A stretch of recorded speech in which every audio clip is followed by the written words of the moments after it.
No niin, terve vaan kaikille. Kaunis joulukuinen iltapäivä. Aurinko laskee oranssina tuonne horisonttiin, niin lähdettiin sitten pikkuihmisen kanssa tänne läheiselle entiselle turvesuolle, josta on tehty Tekojärvi.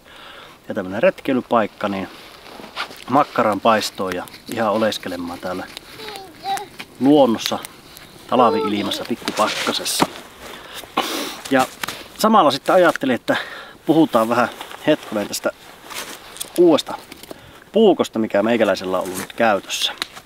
Viime keväänä Riihimäen erämessuilla kävin Peltosta tapaamassa tai Peltosen puukkopistettä ja siellä sitten hoksasi, että sinne on markkinoille on tullut M23 lempinimeltään Pikkusissi. Ja tää oli sen verran kiinnostava, niin mä halusin tämän sitten omiin kätösiini. Ja sieltähän sitten mulle tämmösen lupasivat antaa. Ja tämä videohan on tehty sitten Partioaitan kanssa kaupallisessa yhteistyössä. Ja jutustellaanpa siitä sitten kanssa hetkosen päästä lisää. Eli monellehan on tämä sissipuukko tuoteperhe 95 ja mikä viime vuonna esiteltiin tuo 07 vähän lyhyemmällä terällä, niin on saanut rinnalleen tämän M23 Pikkusissin. Ja tämä on kyllä niin kuin aivan todella tervetullut siihen tuoteperheeseen. Todella näppärä. Puukon rakenne on tismalleen samanlainen kuin isoveljillään, eli kahvan ruoto jatkuu niin sanottuna full tangina, eli täällä on terästä aivan loppuun asti, jos semmoinen perinteinen rotahäntä, vaan koko leveytenä. Ja tämä kumitettu kahva on valettu vaan sitten tähän kahvan ruodon ympärille. Eli yhtenäinen tosi kestävä rakenne ja koosta huolimatta kestää niin kuin todella kovaa käyttöä. Ja tällä pystytään ihan hyvin niin kuin nuijimaan halkoja pienimmäksi. Toki terän lyhyys tulee siinä ongelmaksi, mutta se niin kuin on tehty kestämään kovaakin käyttöä. Puukon kokonaismitta on 165 milliä, eli 16,5 senttiä, josta terän pituus on 65 milliä. Ja puukko painaa vaan 78 grammaa. Eli todella pieni, näppärä, kevyt puukko, jota ei kyllä niinku huomaakaan, että on mukana. Ja ei repuussa tuo todellakaan lisää painoa. Puukon kahvan muotoilu on onnistunut todella hyvästi. Eli tänne jääpi hyvin tilaa. Mullakin on aika pieni käsi, niin jääpi toista senttiä tilaa. Toimii hyvin semmosena sormisuojana. Ei pääse sormi lipsahtamaan terälle. Mutta jääpi sitten myös niinku vähän kuristetaan, niin tännekin hyvin tilaa. Eli mahtuu kyllä sitten paljon isompikin käsi tänne puukkoon. Ja kumitettu kahva ei ole liukas märkänäkään. Mulla on ollut tämä metästys käytössä, ei verisenä, kalanperkuussakaan, kalanlimassa, niin ei ole ollut liukas. Eli tosi hyvä ja turvallinen käyttää. Kun kahva on näin pieni ja näppärä ja terä myös, niin esimerkiksi veistäessä tai jotain pientä näppärätessä on todella helppo tuoda peukaloa terälle, niin saadaan sitä voimaa ja tarkkuutta siihen näpräämiseen. Eli onnistuu kyllä niin kuin sellaiset pienet askartelutkin tällä todella hyvästi. Pikkusissin terä on hiiliterästä ja tässä ei ole sitä samaa teflon pinnotetta niin kuin sissipuukoissa normaalisti on. Ja terä on hyvin tämmönen niin kuin kulumikas täältä yläreunasta. Eli tällä onnistuu kipinäraudalla kipinä iskeminen aivan todella hyvin. Puukko on saatavalla 2 eri tuppimallilla. On tätä kydeksi muovista tuppea sekä myös nahkasta perinteisemmän mallista tuppea. Tuppi on muotoiltu hyvin tiukaksi, eli se ei sieltä niin kuin itekseen pääse puukko lentämään pois. Ja täältä löytyy sitten peukalolle paikka täältä tupeesta, jonka pistetään peukalo ja peukalolla oikeastaan työntävällä saadaan puukko tupeesta irti.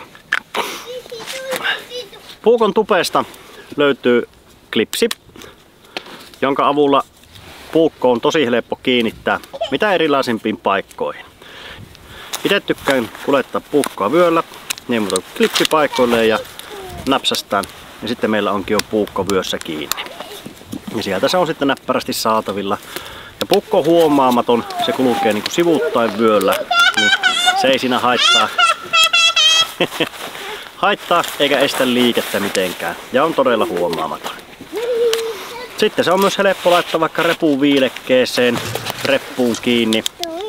Ei haluakaan, jos se haluaa silleen nopeasti saatavilla olevaan käyttöön, niin erittäin näppärä. Sitten puukosta löytyy myös nyöri valmiina, eli puukko saadaan kaulaan roikkumaan tai tästä nyöristä roikkumaan mihin haluaa. Ja kaulassa näin pieni puukko niin on todella huomaamaton ja näppärästi menee täällä vaatteiden alla. Ja kaiken kaikkiaan on kyllä niin kuin todella näppärä ja kätevä pieni työkalu. Ja videohan oli tosiaan tehty kaupallisessa yhteistyössä Partioaitan kanssa.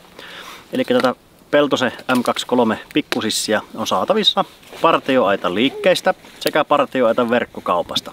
Ja joulu kun nyt kovasti taas kolkuttelee, niin tässä on niin kuin erämiehelle, eränaiselle, eränkävijälle todella hyvä joululahja, joka säilyy kyllä niin kuin pitkän aikaa.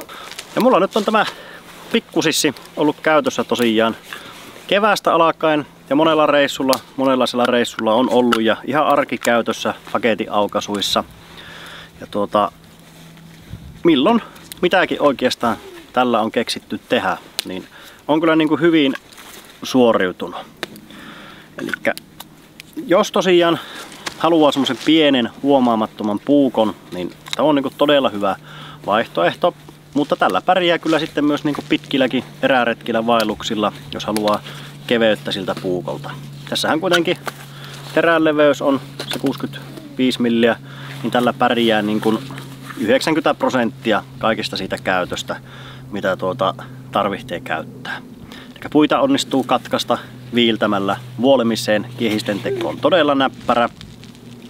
Ja se, mitä käytännössä puukolla vaelluksella eniten tehdään, on se makkarapaketin tai muun ruokapaketin aukaisu, niin siihenhän tämä on niin kuin aivan todella soveltuva työkalu. Mutta ei säikähä kovempaakaan käyttöä. Ja koska terä on lyhyt, sillä saadaan kivinäpuikkoon tosi paljon voimaa, niin saadaan kyllä niin kuin kunnon kivinäsuihku aikaiseksi tällä. Eli näppärä työkalu. Eli erinomainen pikkupuukko, jota kyllä pystyn suosittelemaan oman käytön perusteella niin hyvin vahvasti. Olen aika kriittinen kuitenkin näiden puukkojen suhteen, niin tämä oli kyllä niinku semmoinen positiivinen yllätys. Yleensä tykkään pitemmästä terässä puukossa, mutta tällä on kyllä erittäin hyvin pärjännyt joka tilanteessa, mihin on tarvinnut laittaa. Mutta mulla ei oikeastaan tästä puukosta ole sen enempää sanottavaa. Ja paljonhan tässä tulikin.